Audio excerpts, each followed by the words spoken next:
السلام علیکم ناظرین۔ حضور صلی اللہ علیہ وسلم کا ارشاد ہے کہ خود حق تعالی شانہ اور اس کے فرشتے سحری کھانے والوں پر رحمت نازل فرماتے ہیں۔ فائدہ: کس قدر اللہ جل جلالہ کا انعام و احسان ہے کہ روزہ کی برکت سے اس سے پہلے کھانے کو، جس کو سحری کہتے ہیں، امت کے لیے ثواب کی چیز بنا دیا، اور اس میں بھی مسلمانوں کو اجر دیا جاتا ہے۔ بہت سی احادیث میں سحر کھانے کی فضیلت اور اجر کا ذکر ہے۔ علامہ عینی نے 17 صحابہ سے اس کی فضیلت کی احادیث نقل کی ہیں اور اس کے مستحب ہونے پر اجماع نقل کیا۔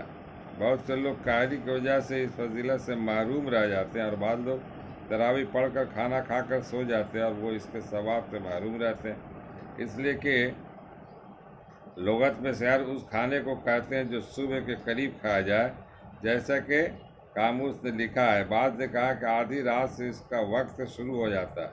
صاحب کشاف نے آخر کے 6 حصے کو بدلا ہے، یعنی تمام رات کو 6 حصوں پر تقسیم کر کے آخر کا حصہ، مثلا اگر غروب آفتاب سے طلوع صبح صادق تک 12 گھنٹے ہو تو آخر کے 2 گھنٹے سحر کا وقت ہے، اور ان میں بھی تاخیر اولا، بشرطے کہ اتنی تاخیر نہ ہو کہ روزہ میں شک ہونے لگے۔ سحر کی فضیلت بہت سی احادیث میں آئی ہے۔ اللہ تعالی ہم لوگوں کو پڑھنے اور سننے سے زیادہ عمل کرنے کی توفیق عطا فرمائے۔ وما علینا الا البلاغ۔